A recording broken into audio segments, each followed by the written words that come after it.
They are an honorable people. The home region of the Maraketh, the Vastiri Plains, were once verdant and beautiful. 7 rivers supported a riverboat culture of merchants and tradesmen. Over thousands of years, the climate shifted, and now the Maraketh travel by caravan rather than boat. The rivers and forests are gone, leaving only sand, salt flats, and badlands. This is the tale as it was told to me by our Akara's tale woman before me, and as told to her by the tale woman before her.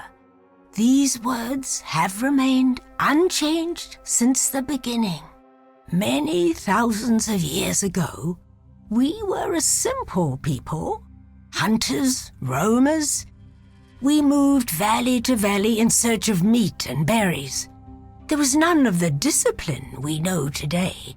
We have protected these fair plains for 304 generations, and we will continue to do so for another 304. That is our duty and our birthright. The Maraketh are a matriarchy. No matter where you come from or who you might be, we were all birthed by a mother. Our mothers protected us and gave us nourishment. It is our duty in life to honor that great task. Without a mother, none would tread this dirt today. The most important commandment in our people's tradition is this: honor the mother, honor the life. Foreigners often misunderstand the concept of the Sekima. I am no dictator, and do not make some pathetic claim of divine right. Emperors are for nations filled with the weak-minded and soft, as history has proven every time an empire falls and we endure. I am Sekima because others have put their faith in me as the strongest and most capable among us. I lead because there is no better replacement. It is a role I deserve by definition. And how shall we know a Sekima worthy of rule? By anointing the great rock, under whose wings we grow and soar. Maraketh Coronation Ritual. Pride is a common flaw in men. We Maraketh beat such sickness out of our boys. Do you know why, duelist? If left unchecked, pride becomes a plague. There is a cure, of course. It's called devotion. When I was 12, 3 men came out of the Vastiri Plains and set their eyes upon me. They asked me for water, but took much more. When the woman of Highgate finally caught them, I was given an opportunity to enact the execution myself, an offer I gladly took. Even at 12, I knew the price for betraying the Akara. I prefer not to name my Akara in the presence of these persons of ill repute, but I can say that I am from the northern reaches of the plains of Vastiri. My home caravan has 92 carts, all of which are beautifully set with colorful tapestries and shaped metal. It is a life and land unlike this one. Difficult, duty-bound, but rewarding. I do not have tattoos, Karui, because they are marks of shame or criminality. I have a very long official title, but you may simply address me as Zaka. The young ones will harp on and on about our strict traditions, but I'm old enough to get away with it. So I do. My role is that of a keeper of tales. I was chosen by my predecessor, rather than being allowed to become a Dekara or perform other duties. I'm not permitted near combat, for the stories I keep are one of our most valuable resources. We understand the plains of Vastiri through the lens of these words handed down to us over the centuries. We see what used to lie where sand dwells now, and hear the bold proclamations and lamentations of yesteryear. That is my role, to be the worldly eyes and ears of the Adura. Talewomen in training drink of a painful desert fruit. Fire they learn, springs from agony. Talewomen may not fight directly, for they have a much higher purpose. Talewomen do not fight as Dekkaras. They command a power all their own. As they looked toward the future, yet held close the past, the Talewoman began to see the tapestry of time. The final element the Talewoman mastered was time itself. Ah, Desha, the city of the dead. In these harrowing times, one could be forgiven for thinking the risen dead live there, if that form of existence can even be called living. No, no. Long before we had to worry about the dead rising, we built towering spires to return our people to the sky. Our honored dead lie openly, enjoying the sun, not hidden from it under the earth. Over time, they are scoured away, becoming the wind and sand you feel on your skin at this very moment. Desha is our most sacred monument. It is our bane, young one. The desert is a harsh Sekama. It is not the heat that kills you, nor the thirst, nor the chill winds at night. The doom of the desert is a severing of one's connection to other people. The desert is always shifting, and one rock looks much like another. Those who lose hold of their path for even a moment are never seen again, and those who fall among the dunes are forgotten, their bodies lost beneath the sands for all time. As a girl, I sometimes had nightmares about a layer beneath, a layer of bones, countless generations of Maraketh that have fallen from memory. Being forgotten under the sands is our deepest fear, too unnerving for many to discuss. And it is why a promise to remember someone is the greatest respect we children of the desert can give. Let these towers stand for all time, so that the sands may never swallow the honored dead. We give you to the sky and to the wind, in defiance of the doom of the desert.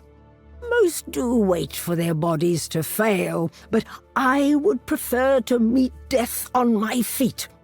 Who knows, I may even be the first mortal to win my battle and defeat Nakrata in spiritual combat. One should not entice the storm. One cannot invite the storm, or give warrant to its tyrant soul. We survive only by appeasing the storm, with gifts and offerings of adoration. We hope that in its mercy it shall pass us by. Tempestology of the Maraketh, Repudium 4. The Maraketh fear very little, but they dare not whisper the name of the demon that flies on winter's gales. The swallow flew fast and took many turns, spilling a seed where no plant had grown before. This seed grew and grew until the desert became fertile and abundant. Your mind is like this seed. Maraketh proverb. The mastodons of yore were each born with 2 weapons greater than any sword. So too were you. Maraketh proverb. Kings fall, empires crumble, mortals perish, all turn to earth and sand. Maraketh proverb. When the hyena howls thrice, death is sure to follow. Maraketh wisdom. To the Maraketh, death is as intimate as love. The king looked upon images swirling atop the ancient stone dial. You look peaceful, he told his bride to be, so peaceful, asleep in our wedding bed. But in phantasm she did not slumber, and what he saw was not a place for dreams, rather a wooden box about to be closed and lowered into earthly depths. Maraketh legend. We Maraketh have a saying, Scion. Only the night can understand the darkness. Only the sun can bring about the dawn. They call themselves the Faridun in this era, but they have died out and been reborn many times. They are not an independent culture. They are the Maraketh's dark secret, the inevitable consequence of life's haphazard nature. A society cannot simply purge itself of the weak, the ill, or the disadvantaged. Those unwanted newborns abandoned among the dunes, they rarely die, no matter how much the Maraketh wish to make them simply disappear. No, they live. The Faridun are the shadow of the Maraketh, always just out of sight, always watching. They rescue those children and raise them up on the outside, looking in. An unspoken relief for the father and mother that must give up their child. But a gathering storm fated to one day return home with a fury. I am of the Faridun. We are the shadows of the Maraketh, the unwanted and the forgotten. Like most Faridun, I was left to die in the desert as an infant. Perhaps someone here is my mother or father. I look at each of them, wondering what my life could have been. If they had wanted me. My people are full of anger and distrust. For reasons I hope are clear. They are blinded by this. Nanette is from a people that currently call themselves the Faridun. They are our rejects. Those we Maraketh left to die in the desert as children for being unworthy or flawed. I do not think ill of Nanette. I do not think of her at all. I am not cruel, exile. It is simply that scattered groups of pariahs wandering in the desert have no effect on the world. Out of curiosity, pariah, do the Faridun worship any gods? What's a god? The Faridun cannot earn burial in the sky. They have other ways of keeping the dead. Our people have lived in the shadows of the dunes for too long. Countless generations have been forgotten, will be forgotten. We are not Faridun. We are Maraketh. And if we work together, if we unite, then they will be forced to acknowledge us. There is a legend among my people of a bold warrior who tried to unite the scattered Faridun camps thousands of years ago. His name was Yamanra, and he wished only to unify us so that we might come into our own as a people. Yamanra did exist, exile, and they killed him.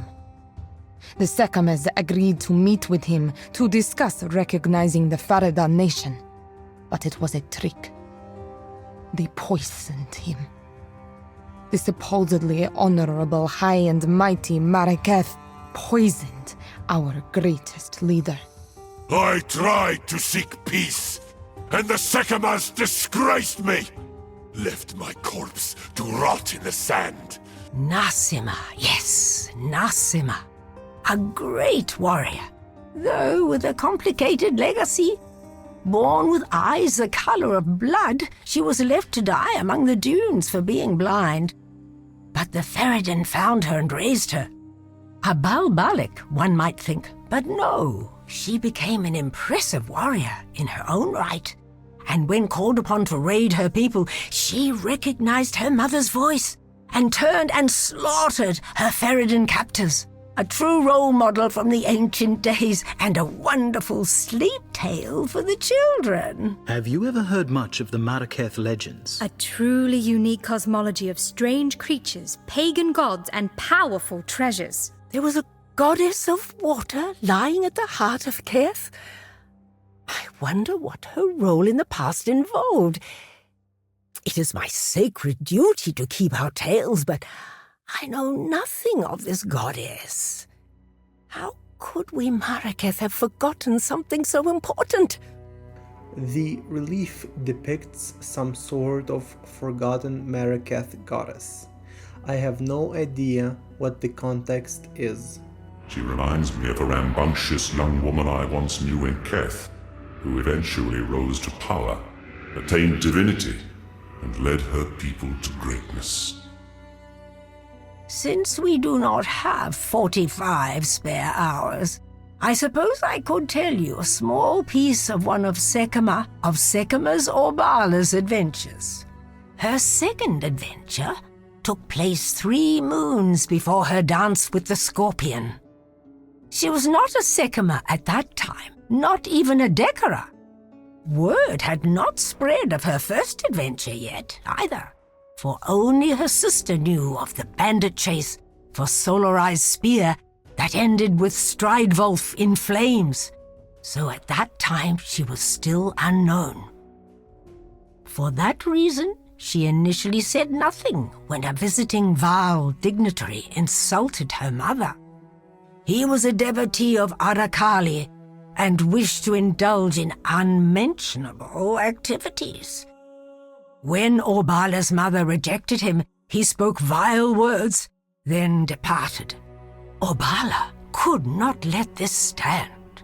She crept from her home in the dark of the night, tracking the dignitary's entourage through many unfamiliar forest roads. She found him bathing at the foot of Keth's second river, Halani. Aiming true, she struck him through the throat with a single arrow.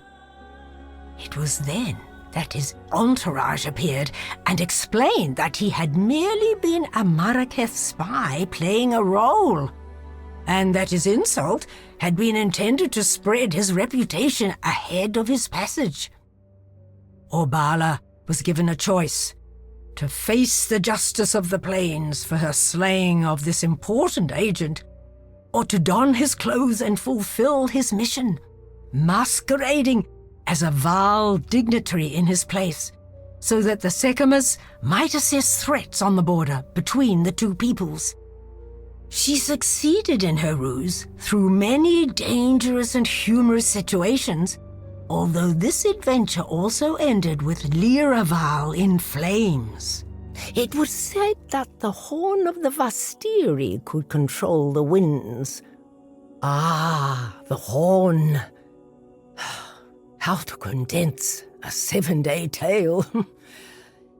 It was created during Orbala's 8th adventure, her final quest before becoming the Sekhima of Sekhimas.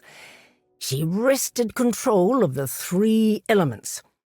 Her trusty war steed, the great mastodon Ekbab, gave its tusks for the carving and the channeling of lightning.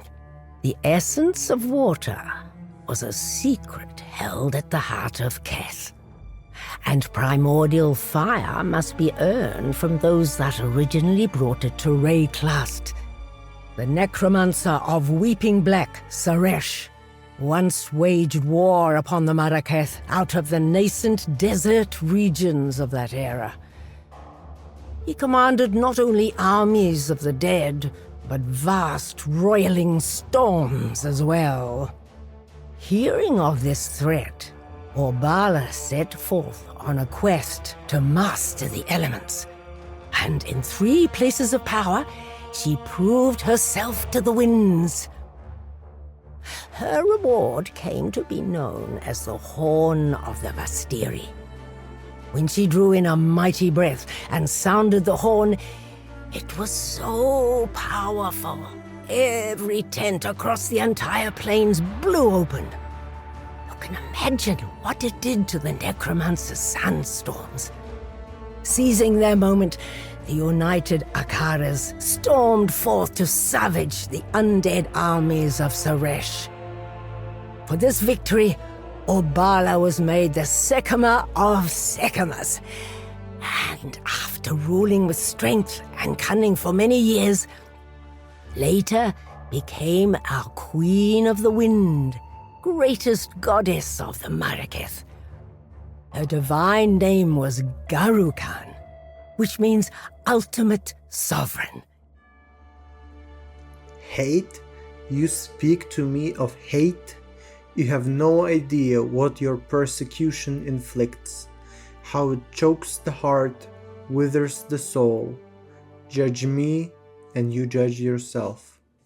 Saresh, lost words to Sekama or Bala.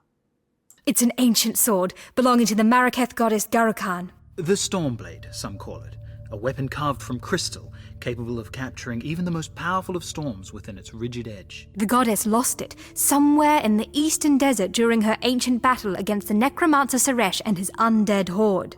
Garukan sought madness and knowledge amongst the billowing clouds of a blackened sky. A vulture of pride, she would not be refused, and so the stratosphere divulged onto her eldritch secrets of its tumultuous past. A traveler on the winds, Garukan pridefully plundered the sky for its secrets. To her mind, wisdom could be found in the eye of a hurricane. Please understand that Garukan is not an evil being. She was once my friend and companion. Her beauty astonished me as her aspirations inspired me. Yet I must forgo my sentiments for the sake of humankind.